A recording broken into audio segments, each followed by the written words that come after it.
ವಿವರ್ತಿಂಗ್ ಕಸಲ್ಲಿ ಸ್ವಾಗತ ನಾನು ಪೂಜಾ SP Netherlands जाइए और वहां पानी की क्या व्यवस्था है उसे देख के आइए। अब 4 महीने पहले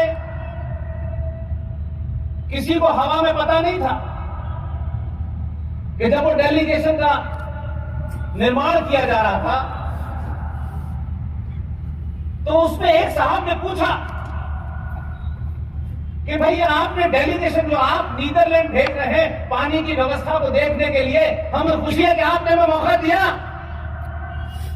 लेकिन इस डेलीगेशन में भारतीय जनता पार्टी के लोग कम क्यों हैं?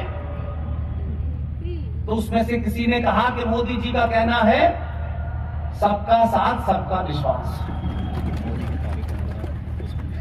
4 महीने पहले एक डेलीगेशन की तैयारी की गई और जिस दिन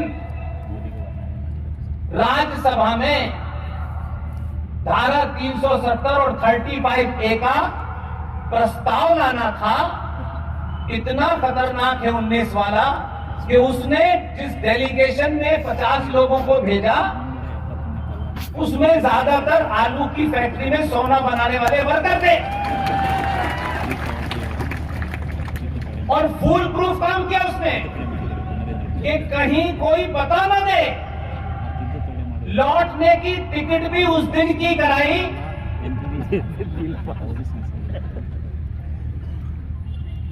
जिस दिन उसे प्रस्ताव नहीं रखना था। जिस दिन प्रस्ताव रखना था उस दिन वहां से फ्लाइट भी नहीं आती थी और बिल पास हो गया। मैं सिर्फ इस बात को इसलिए बार बार बताता हूं कि नेता बहुत आसानी से काम करते हैं, ये मैं नहीं मानता। ये गलत फहमी मत रखिए कि ये हमारा है तो जल्दी काम करेगा। आप वाला देर में ही काम कर रहा है आजकल। नेता नेता होता है, इसलिए अपना हो या पराया, अगर राष्ट्र को सबसे ऊपर रखेंगे तो पराया भी आपके गुण गाने लगेगा और अपना भी आपके गुण गाने लगेगा।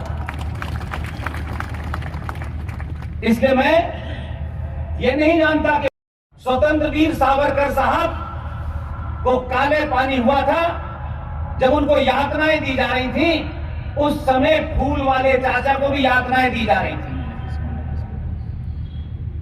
लेकिन फूल वाले चाचा की यातनाएं इतनी गजब की थी कि उनको सुबह सुबह ये पूछा जाता था कौन कौन सा अखबार पढ़ेंगे, नाश्ते में क्या लेंगे और खाली वक्त में अपनी बेटी को चिट्ठी कब लिखेंगे और कैसे लिखेंगे।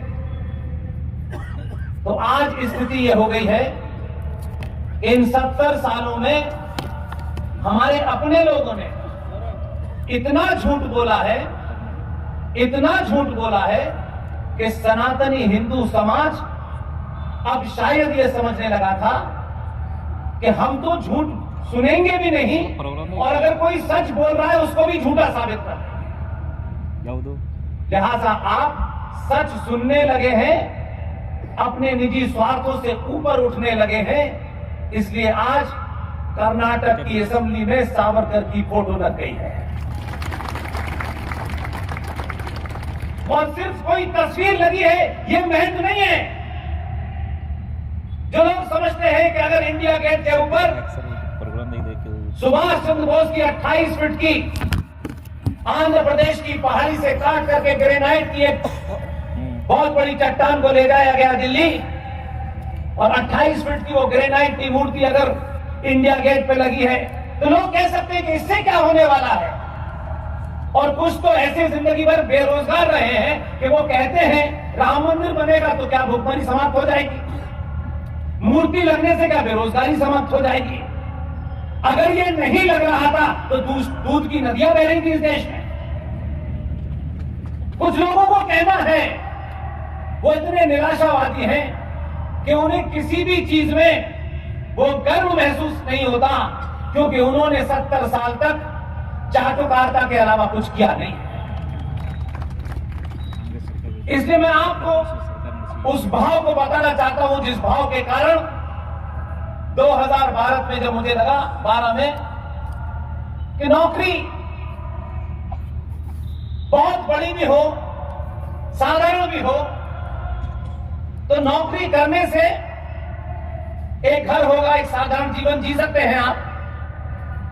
लेकिन बहुत पैसा कमा करके 10 गाड़ियां होंगी, कोई बड़ा फार्म हाउस होगा और आपके बच्चे रोज विदेश जाएंगे, यही आप समझते हैं।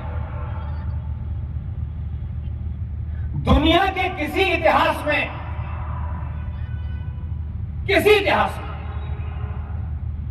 कभी भी, ये मेरी अपनी एनालिसिस है, जो समाज नौकरी करने की आदत हो जाए तो प्राइम मिनिस्टर भी उसने नौकरी की तरीके से की। और जब प्राइम मिनिस्टर की कुर्सी पर बैठने वाले आदमी को यह चिंता ना हो कि ये कब जाएगी, तब उसको इस बात की चिंता नहीं होती है कि मैं रहूंगा या नहीं रहूंगा। वो ये सोचता है कि मेरे जाने के बाद लोग मुझे किस तरीके से याद रखेंगे, इसलिए कि मैं बाबू था, बाबू की तरह रहा, 10 साल तक रहा और एक विदेशी महिला की चाटुकारिता करता था। इसलिए जो हर दिन जिंदा रहने और हर दिन मरने की कसम खाए। जब समाज मरने से डरने लगे और मरने के फन को भूल जाए तो समझ लीजिए कि वो समाज समाप्त हो गया। जिंदा वही कौमें रहती है, वही समाज रहता है जिन्हें मरने से डर नहीं लगता। अभी 4 दिन पहले मैं उत्तराखंड के अंदर, एक हल्द्वानी शहर है, वहां हमारी टीम के 2 युवाओं ने एक बड़ा प्रोग्राम किया। उसकी मुहिम मैंने वहां से शुरू की और इसलिए की कि सत्ता में बैठने वाले लोग मुहिम नहीं चला सकते। उन्होंने शपथ ली हुई है, ये उनकी मजबूरी है, ये लोकतंत्र में होता है, इतना उनको आपको गिरज देना होगा। एक ऐसी मुहिम जिसे मैं पूरे देश में इसलिए खड़ा करना चाहता हूं ताकि आपको पता चले कि आपके बीच में ऐसे भी होता है जिन्हें पार्टी की लाइन में टिकट लेते वक्त नजर नहीं आते, किसी संगठन की चाटुकारिता नजर नहीं आती। ऐसे भी आपके बीच में लोग हैं जो अपना काम इतनी खामोशी से करते हैं और इसलिए करते हैं कि हमें सिर्फ चिल्लाने की आदत है, शोर मचाने की आदत है। कुछ काम खामोशी से होते हैं और जब उसका परिणाम आता है तो पूरी दुनिया देखती है। मेरे युवा साथी विष्णु शंकर जैन का नाम आज पूरी दुनिया में कौन नहीं जानता। आप तक भी यह खबर आई होगी। कर्नाटक के शिव भक्तों से मेरी दरखास्त है, आप भी शिव भक्त हैं और हम भी शिव भक्त हैं। हम शिव की भक्ति करके सरकार नहीं बनाते हैं, हम शिव की भक्ति करके राष्ट्र बनाने का सपना देखते हैं। विष्णु शंकर जैन में आप सबको पता होगा, बनारस के अंदर एक इस्लामिक आताताई, एक आक्रांता ने किस तरीके से भगवान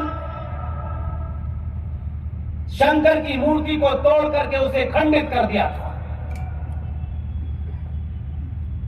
कैसे उस नंदी के सामने बैठे हुए 400-450 साल से भगवान शिव के उस मूर्ति को ऊपर से ढक करके, यानी लोग बेईमानी भी करें तो बेईमानी में भी अकल चाहिए होती है। ऐसे ऐसे लोगों ने बेईमानी की है कि उस बेईमानी का पर्दाफाश 5 सेकंड में हो जाता है। विष्णु शंकर जैन और उनकी टीम ने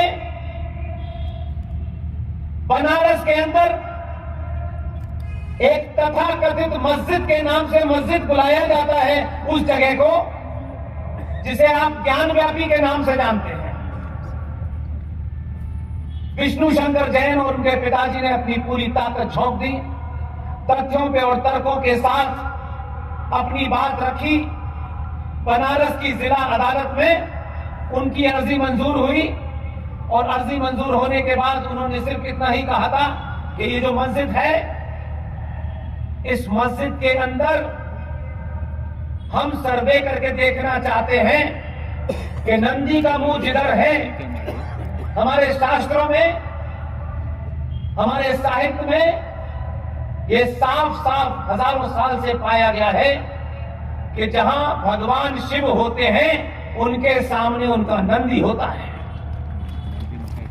लेकिन जिस भगवान के ऊपर पिछले 450-500 साल से सनातनी हिंदू बनारस में दूध चढ़ाने जाता है वो असली नहीं है।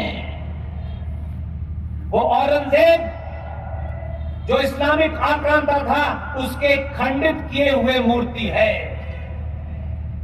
लेकिन हम उसी के ऊपर जल चढ़ा रहे थे और ये समझते थे कि हमने बाबा विश्वनाथ के ऊपर जल चढ़ा दिया है, अब बाबा विश्वनाथ हमारा भला करेंगे। वो बाबा विश्वनाथ जिनके अंदर ಇವತ್ತಿನ ಈ ವಾರ್ತಾ ಸಂಚಿಕೆ ಇಲ್ಲಿಗೆ ಮುಕ್ತಾಯವಾಗುತ್ತದೆ. ನಾಳೆ ಮತ್ತೆ ಭೇಟಿಯಾಗೋಣ ಇನ್ನಷ್ಟು ಹೊಸ ವಿಷಯಗಳೊಂದಿಗೆ. ನಾನು ಪೂಜಾ ವಂದನೆಗಳು.